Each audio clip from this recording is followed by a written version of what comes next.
हम बहुत सारे तरीके के ट्रांसमिशन मीडियम जो है वो यूज कर सकते हैं फॉर मेकिंग नेटवर्क्स। हम अगर बात करें सिंपल एक लैन की, तो हम लैन स्टैब्लिश करने के लिए अनशील्डेड ट्विस्टेड पेयर या शील्डेड ट्विस्टेड पेयर, यहाँ तक कि हम ऑप्टिकल फाइबर भी यूज करते आए हैं। जब हम ऐसे कई सारे नेटवर्क्स को कनेक्ट करना चाहते हैं, तब भी हमें कई सारे नेटवर्क्स का मतलब हमारे पास अगर लैन्स हैं, एक लैन यहाँ है, एक लैन यहाँ है, अगर हमें डिफरेंट सेगमेंट ऑफ लैन या हमें लैन्स को जो कि बहुत डिस्टेंस पे है, if you want to connect them, तो भी हमें एक पर्टिकुलर ट्रांसमिशन मीडियम जो है उसकी जरूरत पड़ेगी। तो ये जो ट्रांसमिशन मीडिया, ये कोई भी ट्रांसमिशन मीडिया हो सकता है, और ये जो इसका मेन पर्पस है कि आप एक पूरा जो डेटा इस लैन से इस लैन तक या आप नेटवर्किंग कर पाए, ये इसका मेन पर्पस है।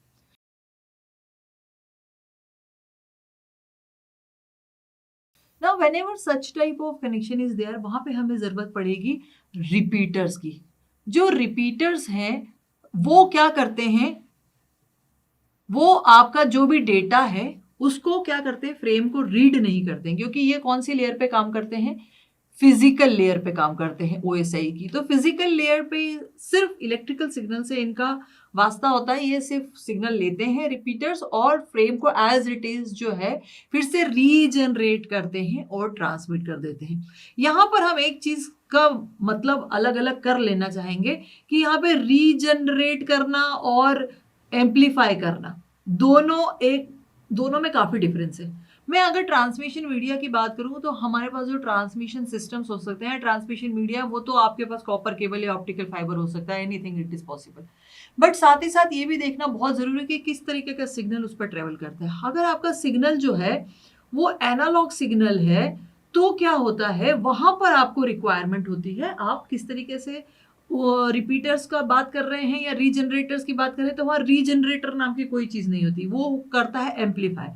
वो सिंपली एक एम्पलीफाई होता है। जो भी आपका एनालॉग सिग्नल आया, वो जो ट्रांसमिशन मीडिया है उसके वजह से उसमें कुछ ना कुछ अटीन्यूएशन होगा। अटीन्यूएशन इट मीन्स कि इसकी स्ट्रेंथ जो है कम होती जाएगी, signal becomes week.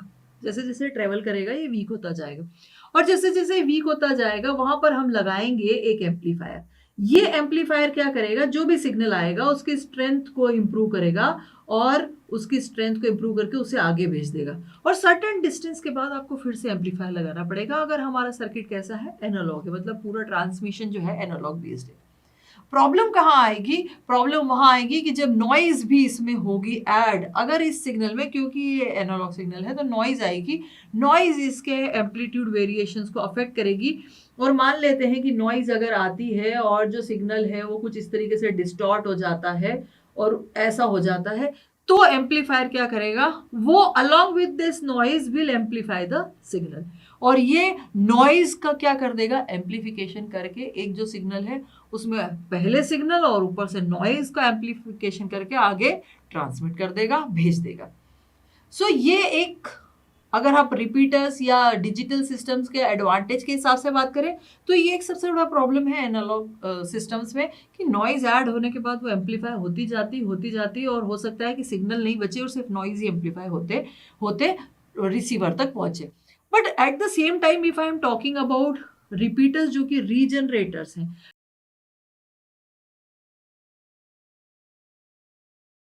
And what they basically do, ये इस तरीके का काम नहीं है, amplification is not their function. What they do basically, जो भी सिग्नल आता है उसकी स्ट्रेंथ देखी जाती है, अगर उस पर नॉइज है, इफ नॉइज है, तो भी वहां पर उसका सॉल्यूशन किया जा सकता है, क्योंकि रिपीटर क्या करेगा, मान लेते हैं कि हमारे पास ये सिग्नल आ रहा है जिसकी स्ट्रेंथ जो है क्या है, कम है।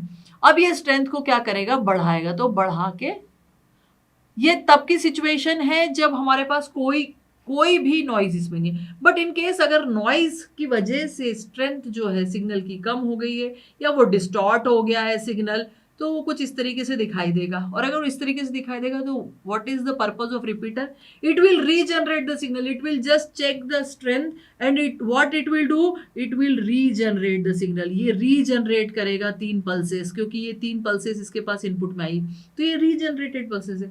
So the effect of noise यहीं पर नलीफाई हो जाएगा, कहाँ पर नलीफाई हो जाएगा, यहाँ पर नलीफाई हो जाएगा। इस सिस्टम में ये कंप्लीटली हट जाएगी और ये रिपीटर्स जो है आपके रीजनरेटर जो है क्या करेंगे, एक नया स्ट्रेंथ का सिग्नल जनरेट करके हमें मिल जाएगा। और ये हम ऐसा पर्टिकुलर डिस्टेंस पे करते जाएंगे और इस तरीके से जो आपका सिग्नल दूसरे एंड पे पहुंचेगा, मान लेते हैं इस लैन से इस लैन पे पहुंचेगा, सो उसकी इलेक्ट्रिकल स्ट्रेंथ जो रहेगी सफिशिएंट रहेगी that the other terminal can understand. At the same time noise का इफेक्ट भी उसमें क्या हो जाता है, बहुत कम हो जाता है। And that's why every time एक सवाल हमेशा पूछा जाता है कि क्या रिपीटर्स एम्पलीफायर्स हैं। So no, repeaters are not amplifiers, they are regenerators just for the interconnection of different type of LANs which work on the physical layer of a particular, जो भी हमारा OSI मॉडल है या TCP model है उसकी physical layer पे ये काम करता है। समटाइम्स इन रिपीटर्स को हम लैन की स्ट्रेंथ बढ़ाने के लिए भी इस्तेमाल करते हैं कि यहाँ पर एक लैन है, उसका एक सेगमेंट है, आप रिपीटर लगा के यहाँ दूसरा लैन स्टेब्लिश कर सकते हैं। सो ये बेसिक रिक्वायर्ड है। अगर हम पर्टिकुलर एक रिपीटर की बात करें तो हमें रिपीटर की जरूरत है नेटवर्किंग के लिए।